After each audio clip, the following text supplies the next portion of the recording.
제가 이제 올해 목회 22년의 여정을 걸어가고 있는데요. 저 자신도 모르게 이 가슴 깊은 곳에서부터 솟아나는 예쁘지 않은 욕심들이 있습니다. 사실은 매일매일 하루도 빠짐없이 치열하게 싸우고 있는 저 자신과의 영적 싸움이기도 합니다. 제 마음속에 나도 이런 목사가 되면 좋겠다 하는 그런 욕심들이 자꾸 생깁니다. 더 능력 있는 목사가 되면 좋겠다. 병도 고치고 귀신도 내쫓고 기적도 일으키는 그런 목사가 되면 좋겠다. 기도에 큰 능력도 있고 말씀의 능력도 더 커지면 좋겠고 신학자로서의 탁월한 실력도 있으면 좋겠다. 이런 바람들입니다. 기왕의 목사가 됐으니 이런 소원을 품는 것이 뭐 그리 잘못된 것이냐, 그럼 무능한 목사가 되겠다는 것이냐, 이렇게 혹 의아해할 분들도 계시리라 생각을 합니다. 저도 유능하고 능력 있는 목사 되기를 간절히 바랍니다. 그러나 제가 이렇게 목회를 하면서 항상 느끼는 것은 단지 유능하고 능력 있는 목사가 되는 것보다 훨씬 더 중요한 것이 있다는 사실을 제가 새삼 깨달아가고 있는 것입니다. 대부분 교회에서 담임 목사를 모실 때 청빙 공고를 내고 이력서를 받습니다. 그리고 다른 그 무엇보다 다음과 같은 항목들을 훨씬 더 중요하게 살핍니다. 이 목사가 어디까지 공부했는가? 박사학위는 있는가? 대학은 어디를 나왔는가? 어디에서 공부했는가? 유학은 다녀왔는가? 얼마나 큰 교회에서 어떤 대단한 사역들을 하다가 왔는가? 설교는 얼마나 탁월하게 잘하는 사람인가? 당연히 이력서도 보고 또 설교 능력도 봐야 되겠죠. 그런데 여러분, 문제는요, 당락을 결정하는 가장 결정적인 평가 기준이 대부분 얼마나 학벌이 좋은지, 얼마나 대단한 커리어를 가지고 있는지에 집중되어 있는 경우가 사실 많다는 것입니다. 제가 그래서 우리 교회를 생각해 보니까 우리 교회는 그렇게 하지 않은 것 같아요. 저 같은 사람을 청빙하신 거 보면 물론 어쩔 수 없는 부분도 있습니다. 어떻게 앞으로 모실 자기 목사님의 학력을 안 볼 수가 있고 지금까지 어떤 교회에서 무슨 사역을 했는지 그 이력을 보지 않을 수가 있겠습니까? 그렇지만 그럼에도 목사인 저는 좋은 목사를 모시는 길이 이런 방법 말고는 없을까, 이런 고민을 항상 하게 됩니다.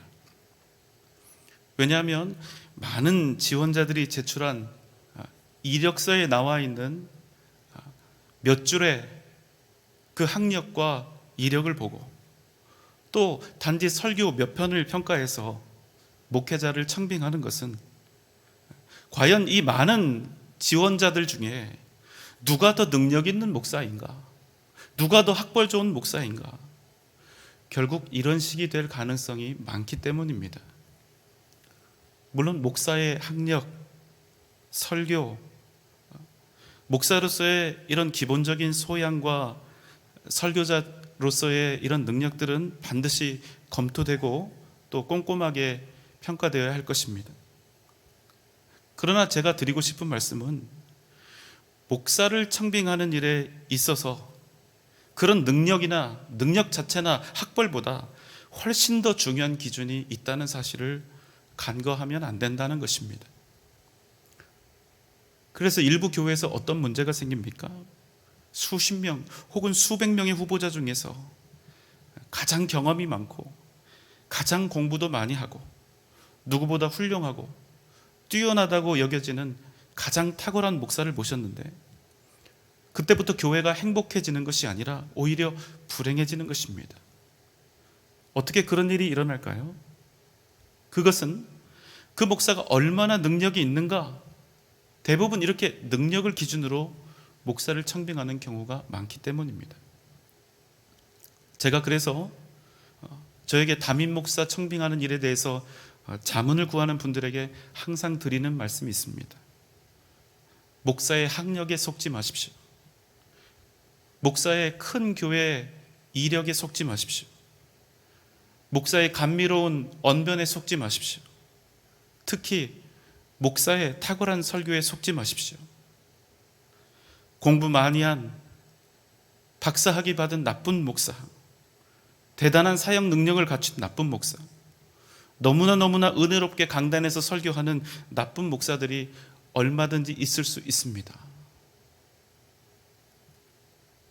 여러분, 하나님께서 그런 목사들을 단지 능력이 대단하고 뛰어나다는 이유 때문에 기쁘게 사용하실까요? 절대로 그렇지 않습니다. 만약 이런 목사들이 그저 능력은 뛰어난데 사람 됨됨이나 영성이 부족한 목사들이 실제로 사역 현장에 나아가면 그 교회와 성도들은 과연 어떻게 될까요? 저는 주님께 완전히 헌신되지 않은 목사보다 더 위험한 사람은 이 세상에 없다고 생각합니다. 그런데 여러분, 안타깝게도 이런 위험은 목사에게만 있는 것이 아닙니다. 우리 모두 스스로를 좀 잠시 되돌아보면 좋겠는데요. 이런 분들이 있습니다. 장로는 되고 싶고 안수집사, 권사는 되고 싶은데 그 마음을 들여다보면 정작 진정으로 주님을 위해서 또 교회를 위해서 헌신할 마음은 없는 분들이 있다는 것입니다. 그저 어떤 직분을 원할 뿐입니다. 이런 분들은 악한 욕망을 가진 목사만큼이나 위험합니다. 단지 오래오래 믿은 연차, 본교에 다닌 연차, 그 시간들이 어느 정도 되었고 또 상당히 많은 부분에서 일을 하고 있고 기본 이상의 어떤 헌금을 하고 있으니까 나 정도 되는 사람은 당연히 임직받을 자격이 있다고 생각하시는 그런 분들이 있다면 역시 나쁜 목사만큼이나 위험할 수 있습니다. 이미 우리 교회는 직을 받으신 분들이 있으시죠. 더 이상 이유를 말씀드릴 필요가 없이 당연한 것입니다. 꼭 좋은 중직자들이 되셔야 합니다. 하나님이 목사라고 해서 쓰고 중직자라고 해서 쓰시는 것이 아닙니다. 하나님이 그저 어떤 직분, 어떤 감투를 썼다고 해서 무조건 그 사람을 들어서 쓰시는 것이 아니라는 말씀입니다. 사랑하는 중직자 여러분, 그저 말로만 사람들 앞에 나서서 목소리만 높여서 이것이 옳다, 저것이 옳다 그렇게 하지 마시고 우리가 정말로 하나님 뜻에 합당한 옳은 길에 서야 하는 것입니다. 정말로 하나님이 기뻐하시는 헌신과 충성을 다해야 합니다. 그래야 우리의 교회가 한 마음으로 주님의 뜻을 이루어갈 수 있는 것입니다. 우리 성도님들도 마찬가지입니다. 지난주 2023년 있을 임직 후보자 추천 요건이 주보에 삽지되어서 여러분들에게 배부가 되었습니다. 어떤 분들은 그 내용을 보시고 야, 우리 교회에서는 임직 받기가 쉽지가 않겠다, 나는 포기해야겠다, 이런 탄식을 하셨을지 모르지만 절대로 그렇게 하시면 안 됩니다. 왜냐하면 이 교회는 주님께서 주인 되신 여러분의 교회이기 때문입니다. 앞에선 목사의 교회도 아니고 중직자들의 교회도 아닙니다. 우리가 다 함께 헌신하며 이루어가야 할 우리 모두의 교회인 것입니다. 그러니 사랑하는 우리 성도 여러분, 전주 영생교회의 가족으로서 또 성도로서 모두가 주인의식을 가지시고 진정 하나님께서 기뻐하시는 바르고 건강한 성도로서 최선을 다해 날마다 자라고 믿음으로 성숙해가는 그런 복된 교회를 함께 만들어가 주시기를 주님의 이름으로 소망합니다. 오늘 우리가 함께 나눌 말씀은 그렇다면 우리가 어떤 믿음의 사람들이 되어야 할까? 그렇다면 우리가 어떤 믿음의 사람들이 되어야 하나님께 정말로 귀하게 쓰임받을 수 있을까? 이에 대한 고민을 우리가 함께 나누어 보려고 합니다. 디모데후서 2장 20절의 말씀입니다. 큰 집에는 금그릇과 은그릇뿐 아니라 나무그릇과 질그릇도 있어 귀하게 쓰는 것도 있고 천하게 쓰는 것도 있나니. 여러분, 이 세상에는 다양한 삶을 살아가고 있는 인생들이 있습니다. 굉장히 많죠. 그 인생들은 셀 수 없을 만큼 다양한 삶의 정황, 또 다양한 존재로서 살아가고 있습니다. 그래서 오늘 디모데후서의 말씀은 큰 집에는 금그릇도 있고 은그릇도 있고 나무그릇, 질그릇도 있다고 이렇게 말씀하는 것이지요. 우리 인생의 다양한 모습들을 그릇에 비유하고 있는 것입니다. 그런데 그 뒤에 무엇이라고 말씀합니까? 그 그릇들 중에 귀하게 쓰는 것도 있고 천하게 쓰는 것도 있다는 것입니다. 그럼 여러분, 우리가 기왕이면 금그릇이 되어야 할까요? 아니면 질그릇이 되어야 할까요? 저도 금그릇이 되면 좋겠습니다. 그렇지만 여러분, 오늘 20절의 말씀은 금그릇이라고 해서 무조건 귀하게 쓰고 나무그릇이나 질그릇이라고 해서 천하게 쓰는 것이 아니라고 말씀하고 있다는 사실입니다. 무슨 말씀입니까? 우리의 인생은 내가 금그릇이나 질그릇이냐 이것이 중요한 것이 아니라 주님께서 내가 귀하게 쓰실 그릇인가, 주님께서 귀하게 쓰실 그릇이 되는 것이 중요하다는 말씀입니다. 금그릇이어도 은그릇이어도 귀하게 쓰임받지 못하고 천하게 쓰여지는 인생들이 있고, 비록 나무그릇, 질그릇일지라도 그 어떤 금그릇보다 더욱 귀하게 쓰임받는 인생들이 있다는 것입니다. 그럼 여러분, 어떻게 하면 우리가 귀하게 쓰임받는 그릇들이 될 수 있겠습니까? 21절의 말씀입니다. 그러므로 누구든지 이런 것에서 자기를 깨끗하게 하면 귀히 쓰는 그릇이 되어 거룩하고 주인의 쓰심에 합당하며 모든 선한 일에 준비함이 되리라. 그러므로 누구든지 이런 것에서 자기를 깨끗하게 하면 귀히 쓰는 그릇이 된다는 것입니다. 여러분, 무엇으로부터 깨끗하게 하면 귀히 쓸 수 있는 그릇이 된다 합니까? 디모데후서 2장 16절의 말씀입니다. 망령되고 헛된 말을 버리라. 그들은 경건하지 아니함에 점점 나아가나니. 망령되고 헛된 말로부터 자신을 깨끗하게 하라는 것입니다. 즉, 하나님의 말씀을 따라 정결한 삶을 살라는 것입니다. 여러분, 세상에서는 어떤 사람들이 쓰임을 받습니까? 재능도 많고 돈도 많고 능력도 많은 금그릇과 같은 사람들이 환영을 받습니다. 그 사람이 얼마나 많은 능력과 실력과 소유를 가지고 있는가가 그 사람의 쓰임새를 결정한다는 것입니다. 그러니 세상에서 더 크게 쓰임을 받기를 바란다면 아주 열심히 최선을 다해서 땀 흘리면 어느 정도 자기가 뜻하는 대로 될 수 있을 것입니다. 왜 그렇습니까? 능력을 갖추면 그에 합당한 대접을 받는 것이 세상의 이치이기 때문입니다. 그러나 여러분, 하나님의 나라는 전혀 다르다는 것입니다. 능력보다 훨씬 더 중요한 조건이 있다는 것입니다.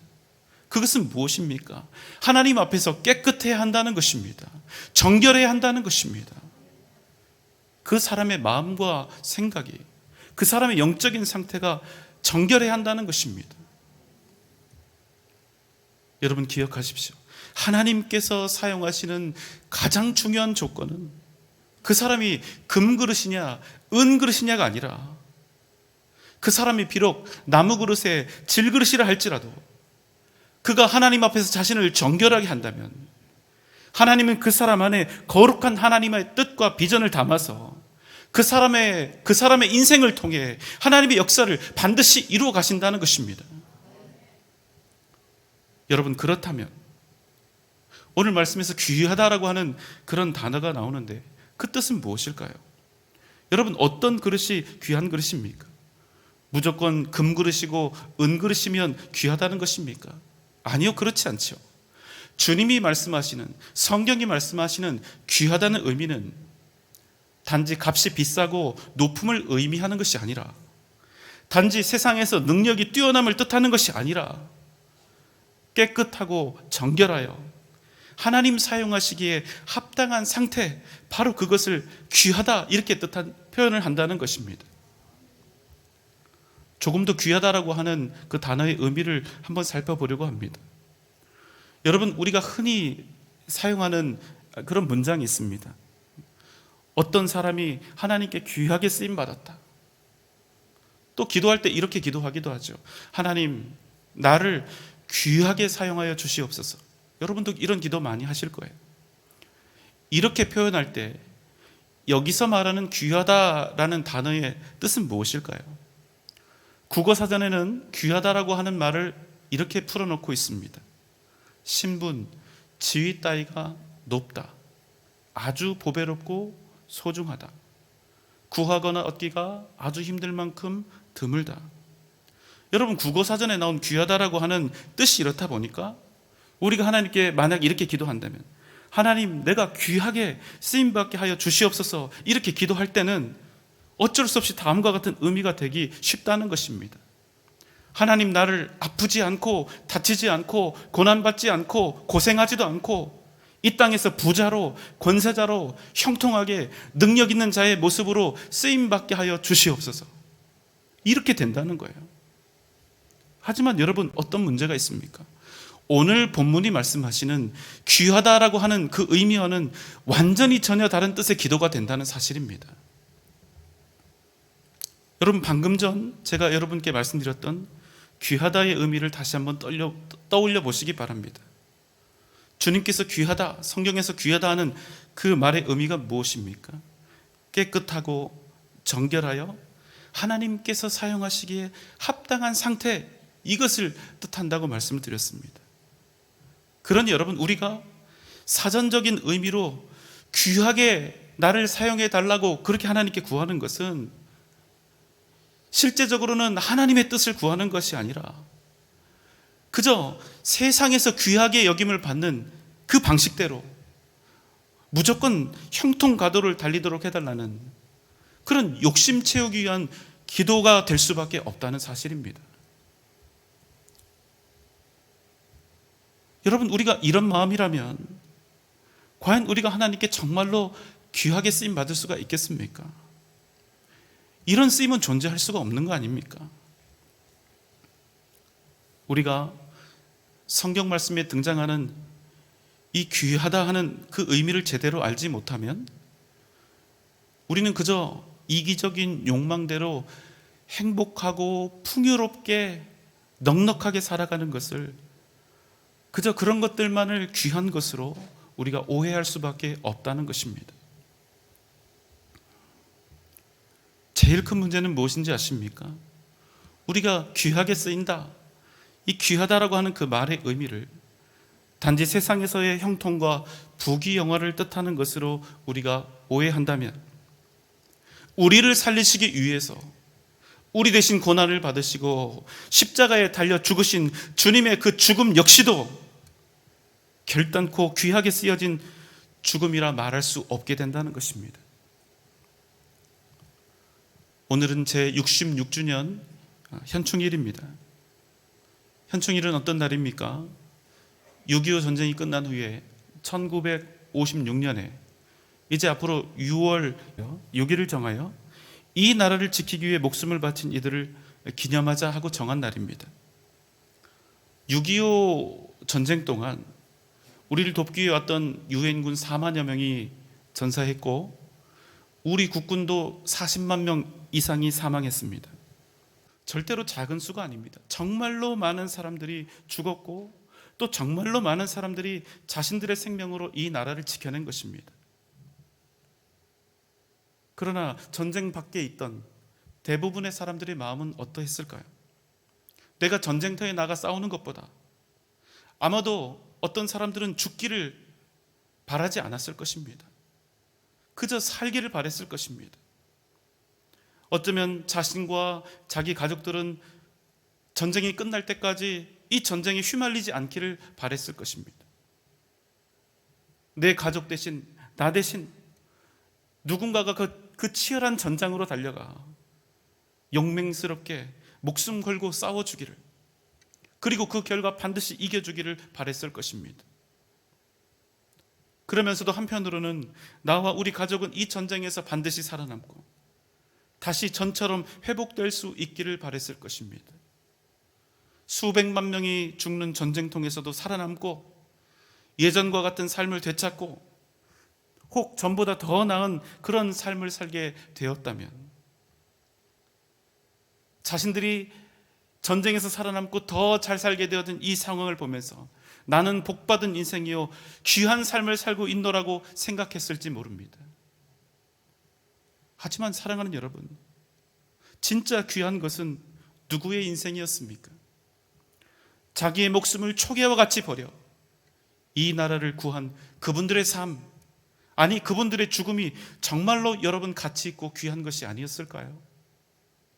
그분들의 귀한 삶과 죽음이 우리를 지금 이렇게 존재하게 했기 때문입니다. 여러분, 우리는 이 현충일을 맞이해서 이 땅을 지키기 위해서, 이 민족을 지키기 위해서 목숨을 버린 그 귀한 분들을 생각하며 귀하다라고 하는 이 말의 진정한 의미가 무엇인지를 다시 한번 생각하게 되는 것입니다. 사랑하는 여러분, 하나님께 진정 귀하게 쓰임받는 가치 있고 의미 있는 삶을 원하십니까? 그렇다면 먼저 여러분 자신을 거룩하고 정결케 하시기 바랍니다. 여러분의 마음과 영혼을 하나님 앞에서 깨끗하게 하십시오. 그리고 내 자신을 하나님께서 마음껏 쓰실 수 있도록 겸손히 그 앞에 내어드리십시오.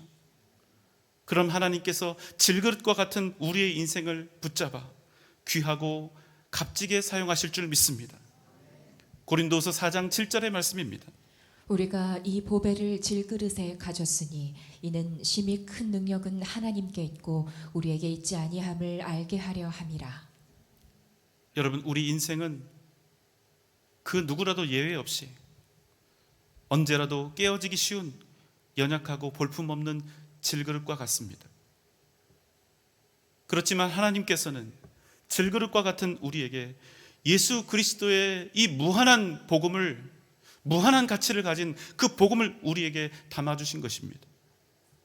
그 때문에 우리는 이 세상 그 무엇과도 비교할 수 없는 값지고 귀한 존재가 된 것입니다.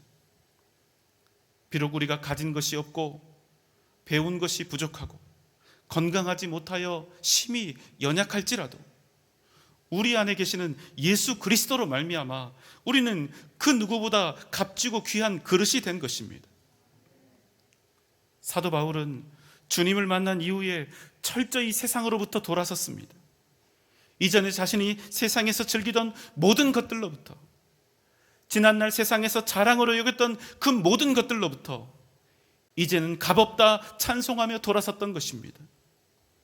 세상이 더 이상 자기를 인정해 주지 않아도 주님께서 나를 인정해 주셨기에 그것으로 감사하고 만족하며 주님께서 기뻐하시는 믿음의 길을 향해 그가 담대히 걸어갔던 것입니다. 이제는 더 이상 세상을 담는 그릇이 아니라 주님께서 귀히 쓰실 그릇으로 복음을 담아 살기를 그가 원했던 것입니다. 사랑하는 여러분, 여러분은 어떤 삶을 사시겠습니까? 여전히 여러분의 인생에 세상을 담는 그릇으로 그렇게 살아가시겠습니까? 아니면 심히 크신 하나님의 능력, 생명과 그 복음의 역사를 일으키는 예수 그리스도의 이름을 담는 귀한 그릇으로 살아가시겠습니까? 사랑하는 여러분, 오직 주님께 쓰임받는 귀한 그릇으로 복되고 가치 있는 삶을 살아가는 저와 여러분 되시기를 주님의 이름으로 축원합니다.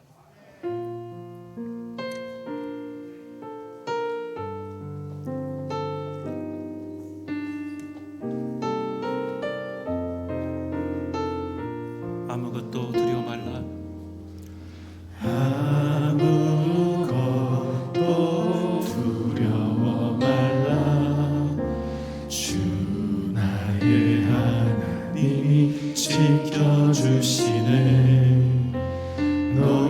놀라지 마라 겁내지 마라 주님 나를 지켜주시네 아무것도 두려워 말라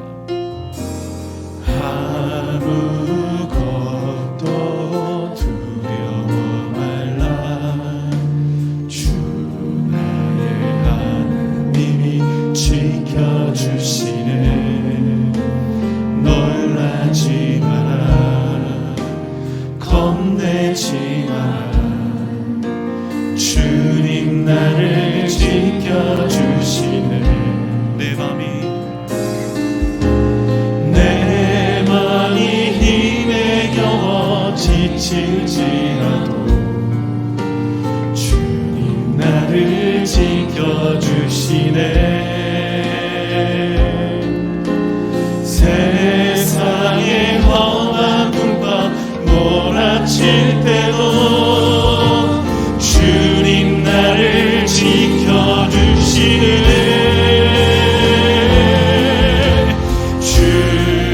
주님은 나의 산성 주님은 나의 요새 주님은 나의 소망 나의 힘이 되신 여호와 아무것도 두려워 말라 아무것도 두려워 말라 주 나의 하나님이 지켜주시네 놀라지 마라 겁내지 마라 주님 나를 지켜주시네 아무것도 두려워 말라 아무것도 두려워 말라 주 나의 하나님이 지켜주시네 놀라지 마라 겁내지 마라 주님 나를 지켜주시네 내 맘이 힘에 겨워 지칠지라도 주님 나를 지켜주시네 세상의 험한 풍파 몰아칠 때도 주님 나를 지켜주시네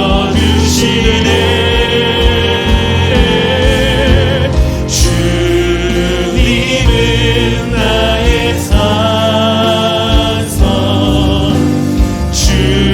주님은 나의 요새 주님은 나의 소망 나의 힘이 되신 여호와 주님은 나의 산성 주님은 나의 산성 주님은 나의 요새 주님은 나의 소망 나의 힘이 우리 마지막으로 한 번 더 주님을 힘차게 찬양합니다 주님은 나의 산성 주님은 나의 요새 주님은 나의 소망 나의 힘이 되신 여호와 우리 다 함께 기도합시다 주님 우리에게 복음을 주셔서 질그릇과 같은 우리가 귀하고 가치 있는 그릇이 되게 하심을 감사합니다 더 이상 세상을 담는 그릇이 아니라 살아계신 하나님의 능력을 담는 그릇으로 살아가게 하여 주시옵소서 날마다 우리의 자신을 거룩하고 정결케 하여 언제나 우리를 통하여 하나님의 위대한 능력과 역사가 나타나게 하여 주시옵소서. 다 함께 주님 부르며 기도합니다. 주여.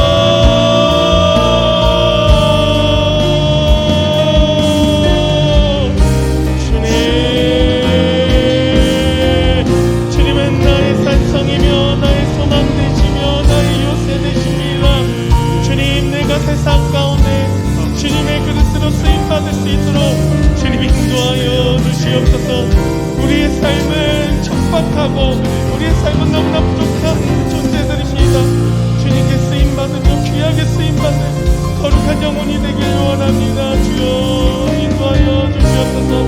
아버지,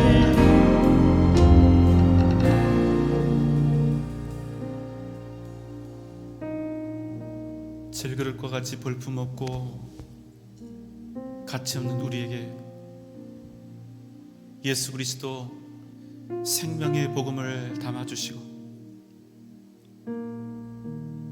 그 놀라운 하나님의 사랑을 덧입혀 주셔서 질그릇과 같았던 우리가 이 세상 그 무엇과도 비할 데 없는 귀하고 가치 있는 보배와 같은 그릇이 되게 하심을 감사를 드립니다.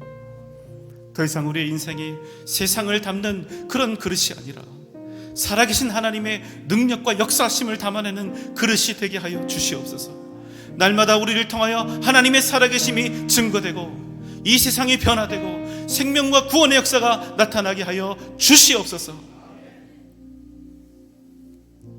이제는 우리 구주 예수 그리스도의 크신 은혜와 하나님의 무한하신 사랑하심과 성령님의 감화 감동 역사하심과 그 크신 은혜와 능력과 은총, 하나님께서 귀히 쓰시는 깨끗한 그릇으로 정결한 그릇으로 주 앞에 나를 드리겠노라 이 시간 다짐하며 결단하는 우리 전주 영생교회 모든 성도들의 머리 위에 이 시간 더불어 함께 주 앞에 예배한 모든 주의 권속들 위에 각 가정과 자녀들과 직장과 기업 위에 사랑하는 우리 교회와 한국 교회의 미래 위에 이 나라 이 민족 세계 선교 위에 지금부터 영원토록 함께 계실지어다.